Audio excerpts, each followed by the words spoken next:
I came here, I hope that, I believe that, I think I will go to some other country and resettle. I will have a good life, but till now, all in vain. Tucked away and scattered across Port Moresby's suburbs are around 70 men and their families, the remnants of Australia's controversial offshore immigration detention policy. Many were moved here from Manus Island while awaiting resettlement. But days turned to weeks, and weeks have become years. To be honest, it's getting worse day by day. At 19 years old, Shah Nawaz Hussain fled his homeland of Pakistan and travelled by boat from Indonesia to Christmas Island in 2013. He was moved to Manus a few months later. I'm still struggling for almost a decade. It's been a decade, actually. I have faced a lot of difficulties like stress life, depression. Even I don't have words, I can't explain what I've been through in this, in 10 years. In 2016, the PNG Supreme Court ruled that Australia's detention of asylum seekers and refugees on Manus Island was illegal. Shah and hundreds of others like him were moved to Port Moresby as a result.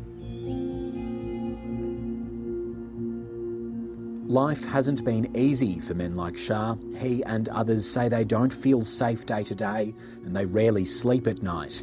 And now they are facing the threat of eviction because the PNG government says funding has run dry. I have some important documents and then my personal stuffs, I put it here. Some luggages, I put it here in case if it's an emergency, if they come anytime to evict me from this place. His accommodation provider said it hasn't been paid in months and has no choice but to consider eviction. We have no more place. If they will evict us, the owner or anyone else, no choice, no any other place, no backup, nothing. Only one option, sleep on the road. In 2021, the Morrison government signed a confidential bilateral agreement with Papua New Guinea, where Australia agreed to pay an undisclosed amount of money to the PNG government to provide settlement, welfare and health support to the remaining refugees. But one of PNG's top officials says Australia hasn't made any payments this year and that PNG service providers are owed tens of millions of dollars. In terms of funding, the funds comes in batches. And so it's funded every 6 months. Chief Migration Officer Stanis Hulahau says he and his team have struggled to get answers from Canberra since the change of government. I have difficulty getting the new team to understand that we need to maintain funding in order for us to complete the program. So that is where my difficulty is. And so have they honoured the last 6-month payment? At this stage, funding has not been received and therefore the invoices are outstanding. It was made very clear that Australia will continue to fund the program until the last person leaves. So that was the commitment and that was the undertaking made. But Australia's Home Affairs Department is disputing PNG's explanation. Home Affairs Minister Claire O'Neill declined to be interviewed, but in a statement, a spokesperson from her office said the last payment was made in July 2022 per the agreement, and there are no outstanding payments.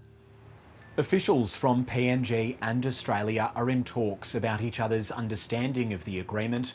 That agreement was struck in secret and most of the details remain a mystery. But what will need to be worked out is if providers have been paid and how the refugees will be looked after in the coming years. Mr Hulahau says both countries are exploring their options, but if Australia doesn't provide funding, PNG may have to shut the program down and send the refugees to Australia. How long can PNG realistically continue to afford paying for this program? It is highly unlikely for us to sustain this program any longer. And the sooner we get a response and an understanding on the Australians' position on this program going forward, the better for the both countries. Home Affairs maintains under the agreement the PNG government has the responsibility for integration, resettlement or return of this group of people. Advocates in both countries feel strongly that if Australia is no longer paying for the men, they should be relocated immediately to Australia. It's now untenable for the Australian government to keep abdicating its responsibility for the refugees that it forced there over a decade ago. It is vitally important that Australia acts as quickly as possible to bring the refugees here to safety where they can access medical care and services that they need. It is still technically an Australian problem in Papua New Guinea. The government of Papua New Guinea will only scramble to try to support this man, but it doesn't have the resources. Shah is pleading to resolve matters for the few dozen men left in limbo. It's 10 years, not 1, 2 years. Stop this and finish this. Just take us from here to some other place, third country, and we're waiting for that. We also deserve a better life.